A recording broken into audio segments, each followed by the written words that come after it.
Assalamualaikum warahmatullahi wabarakatuh. Waalaikumsalam warahmatullahi wabarakatuh. Alhamdulillahirabbil alamin wa bihi nasta'inu ala umuri dunya waddin wassalatu wassalamu ala asyrofil anbiya'i wal mursalin wa ala alihi wa sahbihi ajma'in amma ba'du. Sebelum kita memulai pembelajaran hari ini, alangkah baiknya kita membaca doa bersama agar ilmu yang kita dapat bermanfaat bagi kita semua. Doa kali ini akan dipimpin oleh Jasmine Malia. Jadi kita akan memulai pembelajaran hari ini dengan membaca Al-Fatihah dan dengan doa belajar ya teman-teman. Dimulai dengan ta'awudz.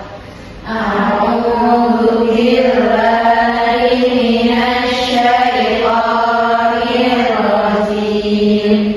Bismillahirrahmanirrahim. Alhamdulillahi rabbil alamin. Ar-Rahmanir Rahim. Maliki yaumiddin. Iyyaka na'budu wa iyyaka nasta'in. Ihdinas siratal mustaqim. Siratal ladzina an'amta 'alaihim ghairil maghdubi 'alaihim waladdallin. Amin. Raditu billahi rabban wa bil islami dinan wa bi Muhammadin nabiyyan wa rasulan. Rabbi zidni ilma warzuqni fahma. Amin. Baik, selanjutnya untuk mengetahui kehadirannya, Ibu bakal absen dulu ya. Dewi hadir dulu. Anggun hadir. Suci hadir. Alfia hadir. Haksa hadir. Jasmine hadir. Dan Devi hadir. Oke, jadi kali ini kita akan membahas tentang masa keemasan Islam dari Daulah Bani Abbasiyah. Nah, kenapa kita mempelajari pembelajaran ini? Agar kita tuh bisa menjelaskan bagaimana sih masa keemasan Islam dahulu pada masa Bani Abbasiyah. Dan dari sini tuh kita dapat mengambil pembelajaran tentang bagaimana pemimpin-pemimpin terdahulu memajukan agama Islam. Nah, sebelum memulai pembelajaran hari ini, Ibu mau bertanya tentang pembelajaran sebelumnya, yaitu pembelajaran Bani Umayyah. Ibu mau tanya kepada Haksa, masih ingat nggak apa penyebab runtuhnya Bani Umayyah? Penyebabnya itu karena setelah kekalahan khalifah lainnya itu Marwan kedua itu dibunuh dan banyak anggota Umayyah melarikan diri ke Abbasiyah. Ya benar, terima kasih Haksa.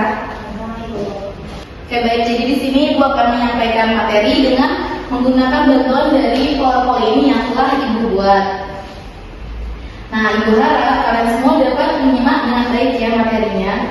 Jika ada pertanyaan yang ingin ditanyakan, bisa langsung dipertanyakan. Seperti yang di depan, kita akan membahas tentang meneladani produktivitas dalam berkarya dan semangat literasi masa keemasan Islam di era Daulah Abbasiyah 750 sampai 1258 Masehi. Dari sini ada yang tahu nggak apa itu daulah? Ada yang tahu? Nah, jadi daulah itu adalah masa di mana raja-raja itu memimpin, yang mana kepemimpinannya itu dibuat oleh keluarganya sendiri. Nah, kemudian setelah kita belajar di daulah, sini ada Abbasiyah. Nah, Abbasiyah sendiri, daulah Abbasiyah sendiri itu adalah keturunan raja-raja yang memerintah yang berasal dari Bani Abbas. Keluarga Abbas yang dimaksud adalah keturunan dari Abbas bin Abdul Muthalib. Nah, Abbas bin Abdul Muthalib ini adalah paman termuda Nabi Muhammad. Nah, daulah Abbasiyah ini didirikan oleh cicitnya yang bernama Abdul Abbas As-Saffah. Nah, ini kan masih agak membingungkan ya. Jadi sini Ibu akan menjelaskan secara urutannya. Jadi Abdul Abbas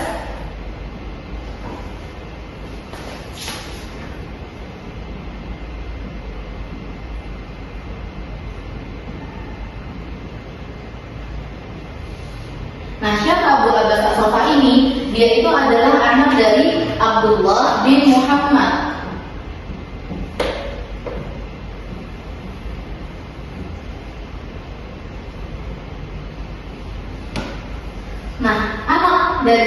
Abdullah bin Muhammad ini adalah anak dari Muhammad bin Ali.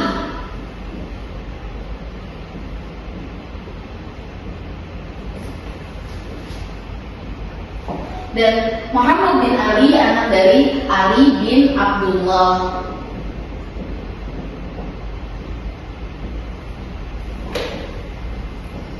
Kemudian Ali bin Abdullah itu anak dari Abdullah bin Abbas.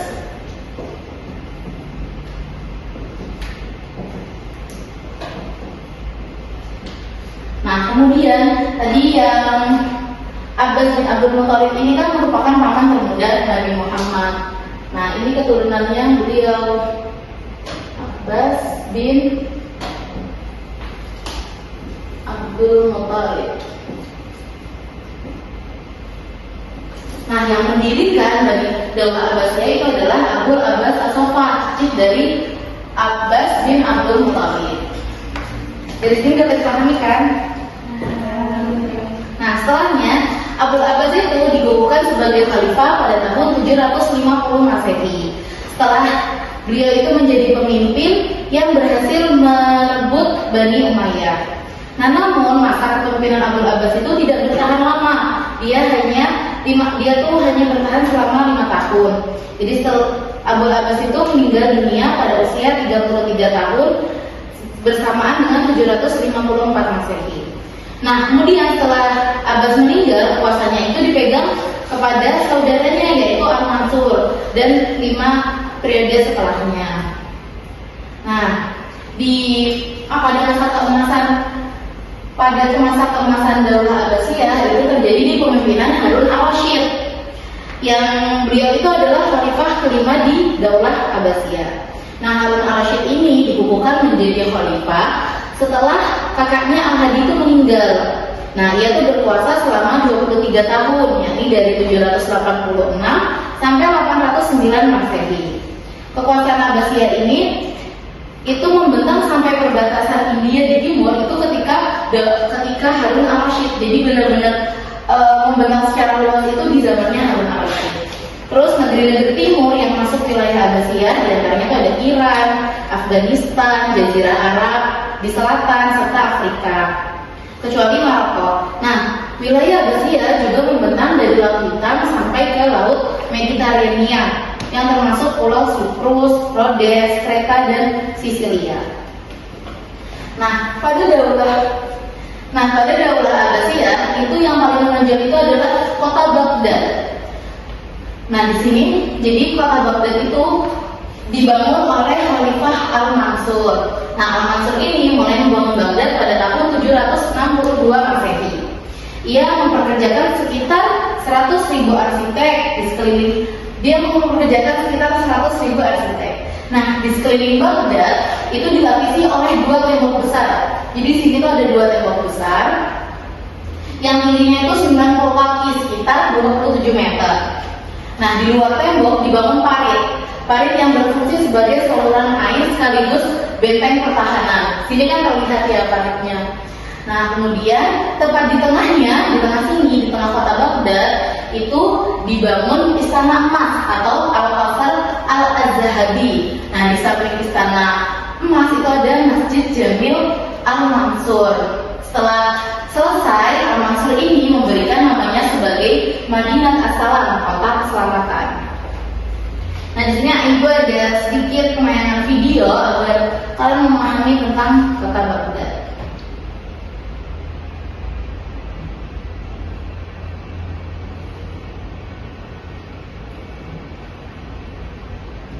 Menjadi pusat dari kerajaan Islam terbesar pada masa dinasti Abbasiyah.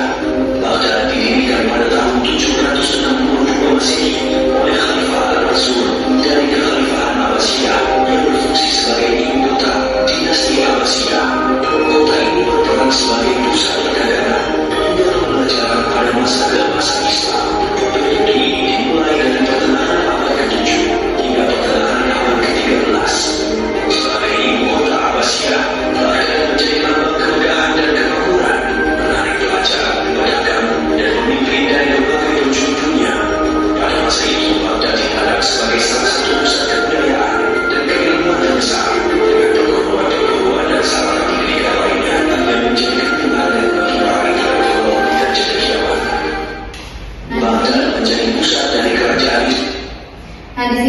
gambaran tentang kota Baghdad.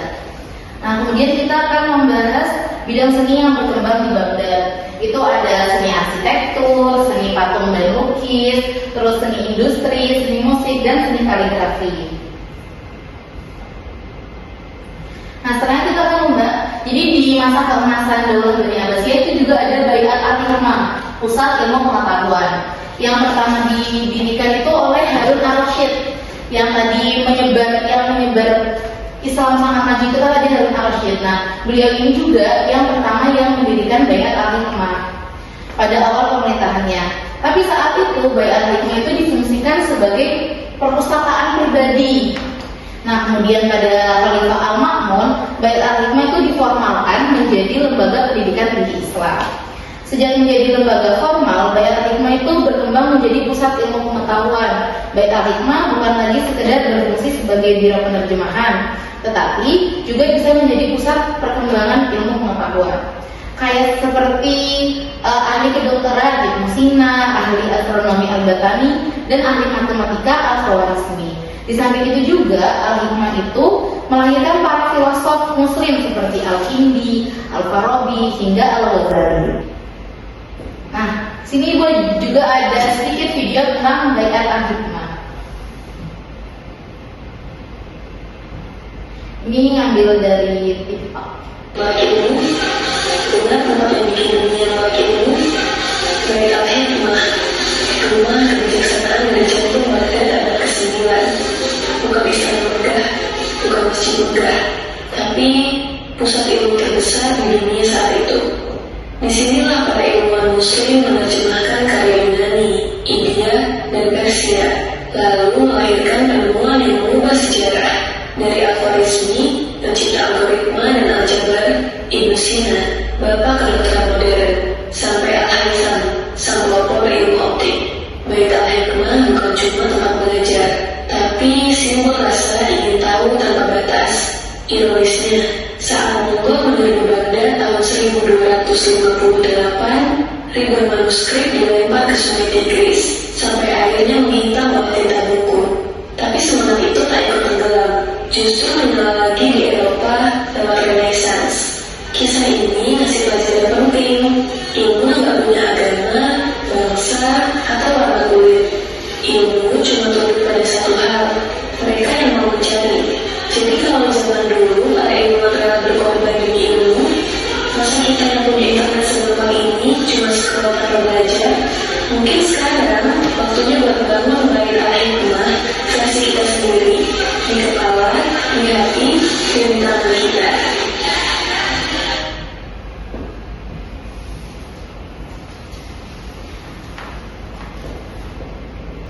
Nah, setelah kita melihat sedikit video tentang Baiat Al-Hikmah, kita kan sekarang berada di era digital, era di mana segalanya itu lebih mudah dipelajari. Kita bisa mendapat ilmu hanya dari sebuah HP. Itu selanjutnya itu ada meneladani produktivitas, literasi, dan keharmonisan intelektual antar agama pada masa Daulah Abbasiyah. Jadi setelah kita mempelajari Daulah Abbasiyah, kita dapat mengambil 3 hal penting yang ada di Daulah Abbasiyah, yaitu seni pangkal keindahan. Seperti yang kita ketahui, kota Baghdad itu memiliki seni yang sangat indah. Mereka itu membangunnya sendiri, membuat dengan arsitek-arsitek ternama. Kemudian di sana juga dibuat dengan kaligrafi yang indah. Nah, kemudian ada juga literasi pangkal kemajuan dan keadaban. Kenapa kita bisa disebut literasinya itu sangat maju? Karena adanya Baiat Al-Hikmah. Baiat Al-Hikmah yang menjadi pusat peradaban, yang menjadi tadi kita tonton bahwa di Daulah Abbasiyah itu kan yang paling menonjol adalah Baiat Al-Hikmah, perpustakaan yang menjadi pelopor-pelopor filosof-filosof ternama. Nah, kemudian ada toleransi pangkal keharmonisan. Jadi pada masa Daulah Abbasiyah tuh pemimpin-pemimpinnya itu tidak melarang umatnya untuk menyembah selain agama Islam. Jadi mereka bebas memilih pilihannya sendiri. Mungkin cukup sekian materi ini. Dari sini ada yang ingin bertanya atau ada yang masih bingung tentang Daulah Abbasiyah? Tidak. Sepertinya tidak ada. Cukup Ibu. Nah, jadi Ibu pengen melatih perhatian kalian terhadap materi yang telah Ibu berikan. Sini Ibu akan memberikan 2 kertas. Kalian akan Ibu bagi menjadi menjadi 2 kelompok. Nanti tugas kalian itu membuat mind mapping tentang Bani Abbasiyah. Isinya itu sebisa kalian aja, pendirinya, terus habis itu kemudian kapan didirikannya, dan lain-lainnya. Jadi Ibu bagi ya, kelompok 1 dari Dewi sama Alfi. Dewi, Anggun, Suci, dan Alfi. Terus buat kelompok 2 itu Devi, Jasmine, Hafsa, dan Ayu. Nih, sama simplifikasikan ya.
Ini mendirikan Pak Lukman.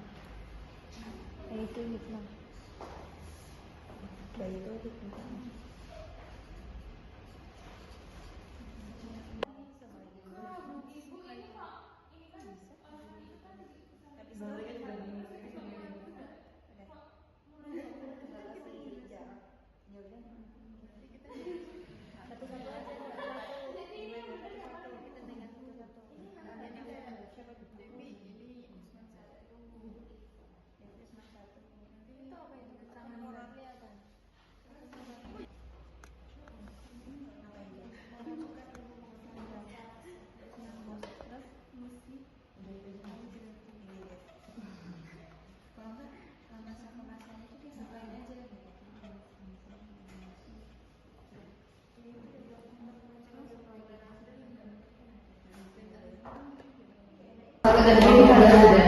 Setelah ini hasil mind mapping kalian bakal kalian presentasikan.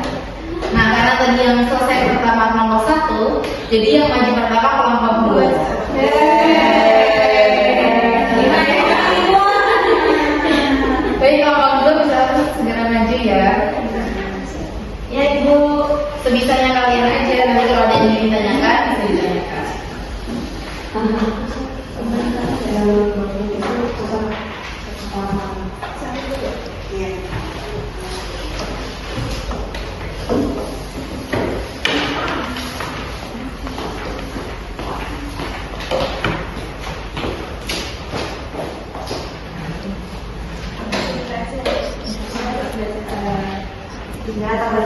Jadi kami kelompok pulang ini mempresentasikan hasil diskusi kami yang berjudul Daulah Abbasiyah. Jadi Daulah Abbasiyah ini didirikan oleh Abu al-Abbas as-Sofa.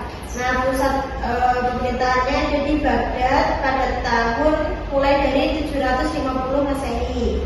Kemudian setelah diitukan oleh Abu al-Abbas as-Sofa, kemudian terbitlah masa keemasan yang dibuat oleh Harun al-Rashid pada tahun 762 sampai 945 Masehi.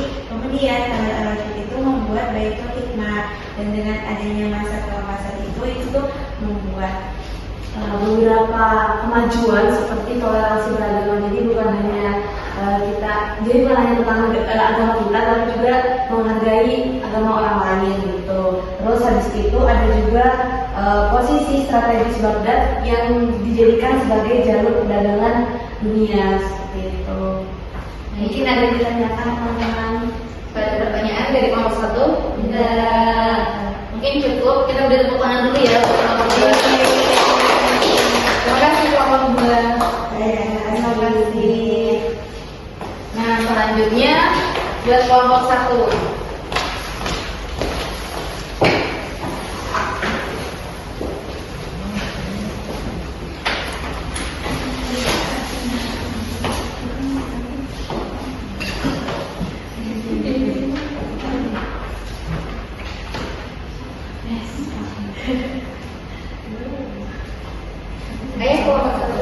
Kami dari kelompok 1 akan mempresentasikan hasil diskusi kami, yaitu Bani Abbasiyah.